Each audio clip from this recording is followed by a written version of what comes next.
ओम साई राम, जय साई राम। कैसे हैं आप लोग? आशा करती हूँ बाबा की कृपा से सब लोग अच्छे होंगे। बाबा अपनी रहम दृष्टि, अपनी कृपा दृष्टि हम सभी बच्चों पर बनाए रखे हमेशा।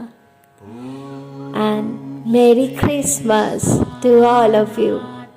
Jesus Christ bless you all. आइए कुछ बात करते हैं। एक्चुअली मैं कुछ शेयर करना चाहती हूँ बाबा ने हाल ही में जो अनुभूति दी है उसके बारे में। तो क्या करते, वो लास्ट सैटरडे मेरी घर की जो गैस है, वो गैस कनेक्शन है, वो ख़त्म हो गई गैस। मैं इमरजेंसी पर्पस इंडक्शन यूज़ कर लेती हूँ हमेशा। मैं घर में रख देती हूँ क्योंकि गैस कब ख़त्म हो जाए पता ही नहीं चलता। सबके साथ ही होता होगा ये। तो इंडक्शन भी ख़राब हो गया था 2 दिन पहले ही, गैस ख़त्म होने से 2 दिन पहले ही। तो हम लोगों ने वो रिपेयरिंग के लिए दिया हुआ था दुकान में। तो सोच में पड़ गए तभी कि क्या करे, गैस भी ख़त्म हो गया है, इंडक्शन भी नहीं है, कैसे बनाए खाना। उस टाइम 6 या 6:30 बजे थे। तो बाबा का धूप आरती मैं करने बैठी थी। जैसे ही मैं धूप आरती करने बैठी तभी मेरी मम्मी भी थी उस टाइम मेरे पास। तो मम्मी ने बोली कि एक काम करो, इंडक्शन के मतलब क्या है ना, जहाँ हम लोग इंडक्शन रिपेयर करने दिए थे तो उन लोगों को अगर मैं बोलती हूँ जाके तो वो लोग दूसरा इंडक्शन मुझे दे देंगे यूज़ करने के लिए।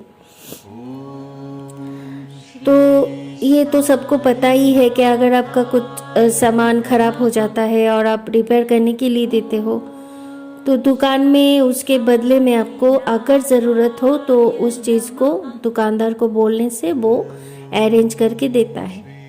तो सेम केस हुआ हम लोगों के साथ। लेकिन इंडक्शन लाने के बाद वोल्टेज फ्लक्चुएट होना स्टार्ट हो गया। अब क्या बोलूँ, जो लोग रांची में रहते हैं उनको पता ही है कि इधर कितना लाइट का प्रॉब्लम है। बस इंडक्शन भी यूज़ नहीं कर पाई, वोल्टेज इतना फ्लक्चुएट कर रहा है, इंडक्शन कैसे यूज़ कर पाऊँ। तो क्या करूँ सोच में ही हम लोग पड़ गए थे। तो लेकिन मेरे मन में एक दृढ़ विश्वास थी कि बाबा बिना खाए तो सोने नहीं देंगे, कुछ ना कुछ तो बाबा ज़रूर करेंगे। और ये मेरा दृढ़ विश्वास कोरोना के टाइम से हुआ, जब बहुत ख़राब समय चल रहा था। तो एक दिन भी ऐसा नहीं गया था कि बाबा बिना खाए एक्चुअली सोने दिया। मतलब तब मेरे हस्बैंड की जॉब भी नहीं थी, हम रात को खाते थे तो सुबह सोचते थे क्या होगा, ऐसा तकलीफ गया है। सभी कर्मों का फल है, कुछ कर नहीं सकते। उस टाइम सबकी हालत ही ऐसे थे, लेकिन हमारे पास बाबा थे इसलिए हमें खाना जैसे तैसे वो मिल जाता था। तो उस दिन भी हम ऐसे ही, मतलब हर टाइम मेरे बाबा के ऊपर, मतलब कुछ भी हो मैं बोल देती हूँ, बाबा हमें नहीं पता आप जानो, ऐसा है। तो फिर बाबा ने किया कमाल। मतलब मैं जिधर रांची में रहती हूँ, हम लोग रेंट पे जहाँ रहते हैं, जो मालकिन है तो उनके घर में बहुत सारे लोग आए हुए थे उस दिन। तो खाना भी बन रहा था, लेकिन हम जाके कभी नहीं बोलेंगे कि हम लोगों को खाना दो भैया, नहीं। बाबा के रहते तो बिल्कुल भी नहीं, मुझे पसंद ही नहीं है। बिना खाए सो जाएंगे लेकिन फिर भी नहीं बोलेंगे, और बिना खाए तो बाबा सोने नहीं देंगे। फिर बाबा ने किया अपना अरेंजमेंट। तो बाबा ने क्या किया, कुछ देर बाद, मतलब जब ये हो रहा था तो मैं शेज आरती करके जब रात को उठी, अचानक से दीदी आए, मतलब मेरे जो घर के मालकिन है वो आए। बाबा ने क्या किया, उनके हाथों मेरी मम्मी के लिए, मेरे हस्बैंड के लिए और मेरे लिए, तीनों जन के लिए चावल, रोटी, मटन भिजवा दिया। अभी आप लोग सोचिए कि क्या खाऊं रात को, क्या करूं, कुछ भी नहीं पता था। सिर्फ मन में दृढ़ विश्वास था कि बाबा बिना खाए सोने नहीं देंगे। कुछ ना कुछ तो बाबा भिजवाएंगे, ज़रूर करेंगे, भिजवाएंगे, ये भी मुझे लग रहा था।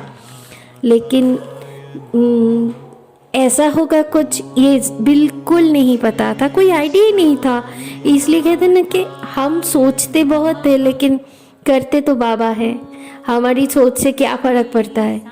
मैं बाबा को यही बोलती हूँ, बाबा मैं कोशिश करती हूँ, बाकी आप जानो, आप जैसे लाइफ को लेके चलेंगे वैसा ही जाना है बस। तो बाबा ने क्या खाना था पता नहीं, लेकिन बाबा ने तो मटन खिला दिया। क्या बोलूँ बाबा को, मेरे पास वर्ड्स ही नहीं है। थैंक यू तो बहुत बहुत बहुत छोटी सी बात है। बाबा ने इतना किया कि बोल बोल के अगर मैं बोलना स्टार्ट कर दूँ ना तो रात से लेके सुबह हो जाएगा और सुबह से लेके शाम हो जाएगा, ऐसा है। और मैं बाबा से यही प्रे कर रही थी कि बाबा, यही प्रे कर रही थी और करूँगी हमेशा कि बाबा दीदी को और उनके पूरे परिवार को बहुत बहुत बहुत आशीर्वाद दे, ब्लेस करे, क्योंकि उन लोगों को पता भी नहीं है कि वो लोग बिना जाने 3 लोगों की भूख मिटा दी। इसलिए बाबा कहते हैं अन्नदान महादान। बाबा तो खुद नहीं आते, किसी को माध्यम बनाते हैं। तो दीदी को माध्यम बनाया और हम 3 भूखों को खाना खिला दिया। जय साईं राम। बस बाबा पे दृढ़ विश्वास और श्रद्धा रखिए तो आपका हर बिखरा काम, बिखरी हुई किस्मत भी संवरती चली जाएगी। जय साईं राम। Stay blessed. अगर आपके पास भी कोई अनुभूति हो तो हम लोगों से ज़रूर शेयर करें। व्हाट्सएप नंबर है 7044328390 और 9748211433, ये नंबर पे। जय साईं राम।